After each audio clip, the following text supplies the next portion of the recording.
Hey guys, welcome back to AP World History Modern Test Prep with Steph Gerges. I just recently put out a video about writing the DBQ in 2020. Now, this video is going to be a little bit about tips for this specific type of test and make sure that you're all set up for success on this test.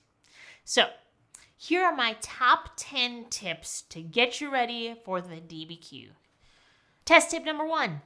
Check your AP account and your email. It sounds like this year you will be getting an email and clicking on a link in your email to get access to your AP test. You need to double check your AP account so that you know which email to be checking for that test access email. If you don't know how to get into your AP account, that's pretty important. You will need to go to this website, collegeboard.org, and then click on the user icon to sign in. At that point, type in your username and password. If you do not know that, follow the prompts. If you forgot your password, call on in. Once you are logged in, you will see your name and a person icon right up at the top.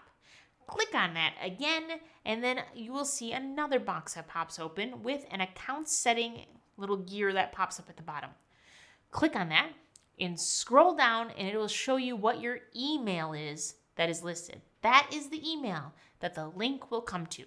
Make sure that the College Board emails are not going to your junk folder or clutter or whatever else. Mark them as safe if you need to.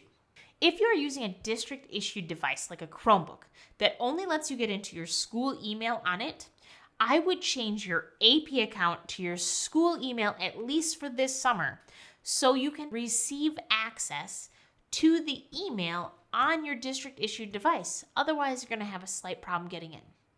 I know this is true for some districts here in Wisconsin, and 2 days before each exam, students will receive an email with a personalized e-ticket, this is what they tell us, that will include your 8-character AP ID code. If a student still doesn't receive the email, you should be able to access your e-ticket directly through My AP with the College Board website. So familiar yourself with that and make sure you know what's going on there. All right, number 2, decide where you're going to take the test. For AP World, you're going to need to decide, where am I going to be the most successful to write my DBQ? Is that going to be an office, a kitchen table, the couch?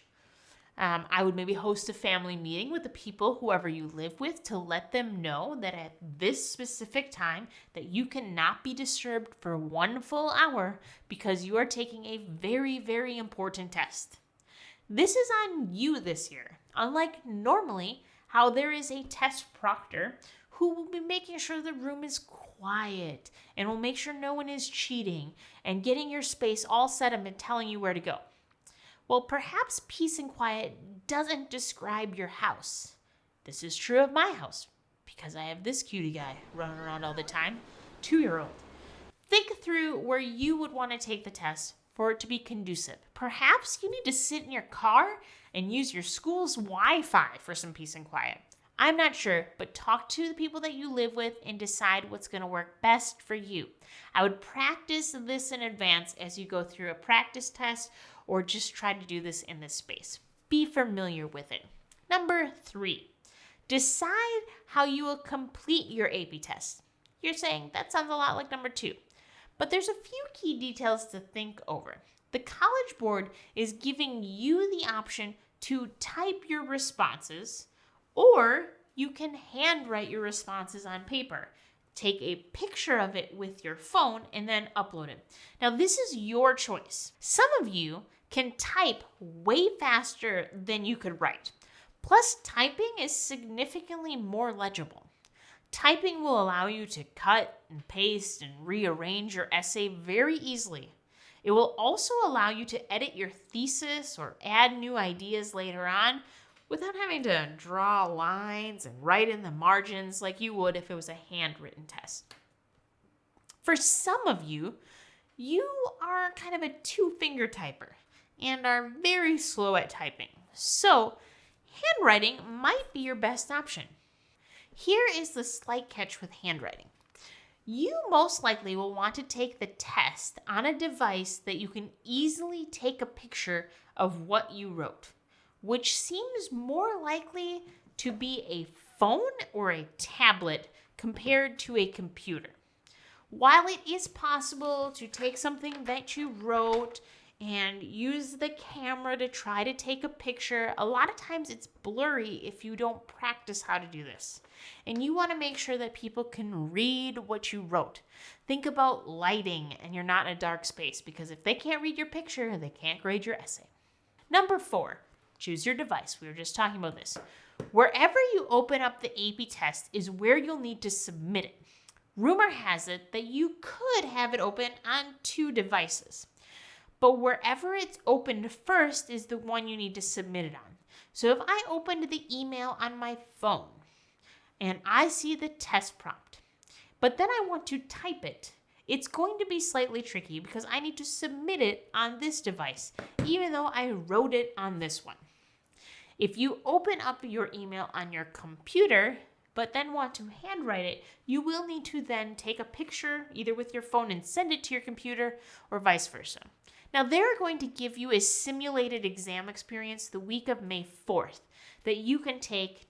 It's not really the actual test, but just the technology piece. So you can figure out how you want to upload and what it's going to look like.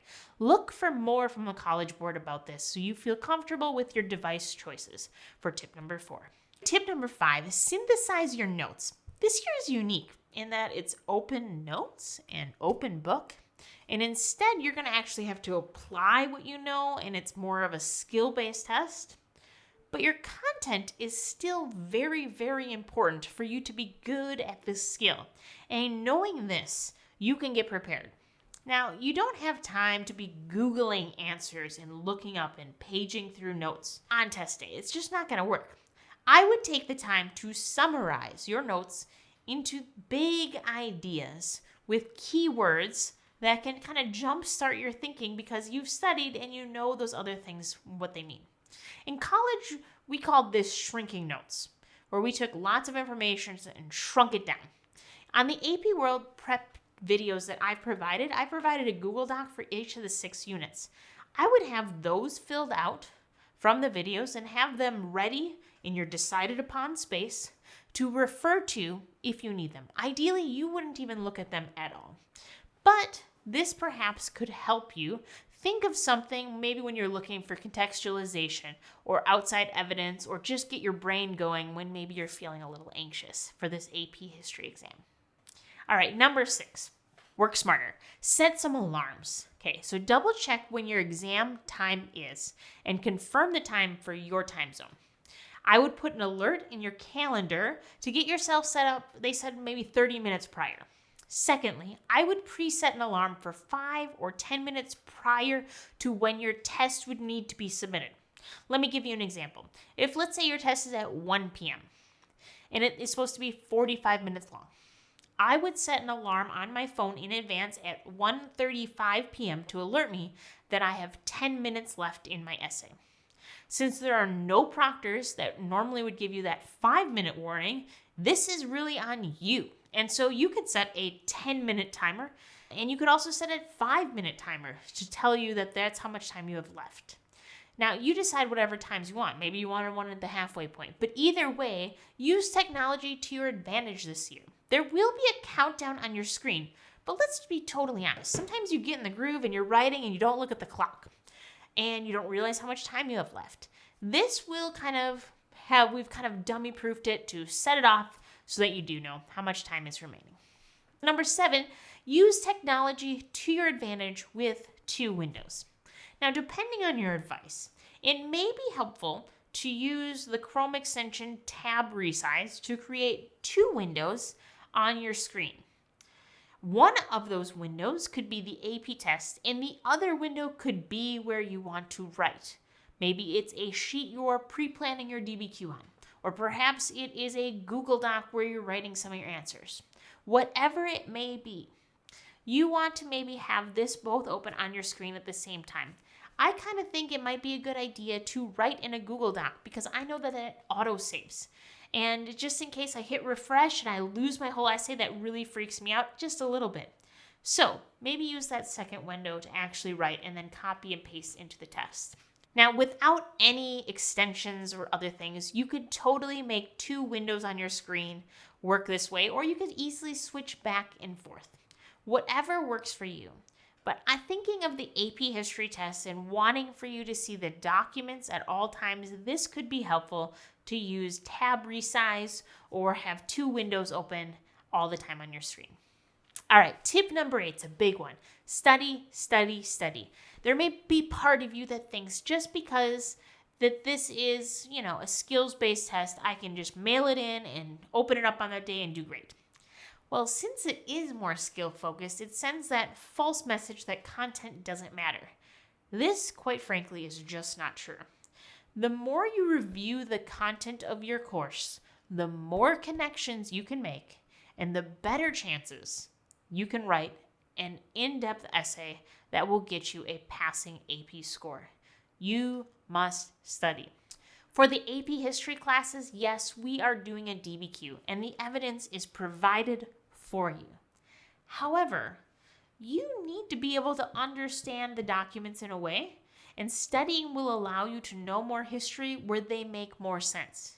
You also need to be able to write context, explain historical context of documents. You would have to provide outside evidence. You need to be able to analyze point of view. And again, if you didn't know that information, you cannot pull it up during the test. So for those of you in AP World, I have review videos on my channel that can help you with that. But once again, you must study, study, study to be ready.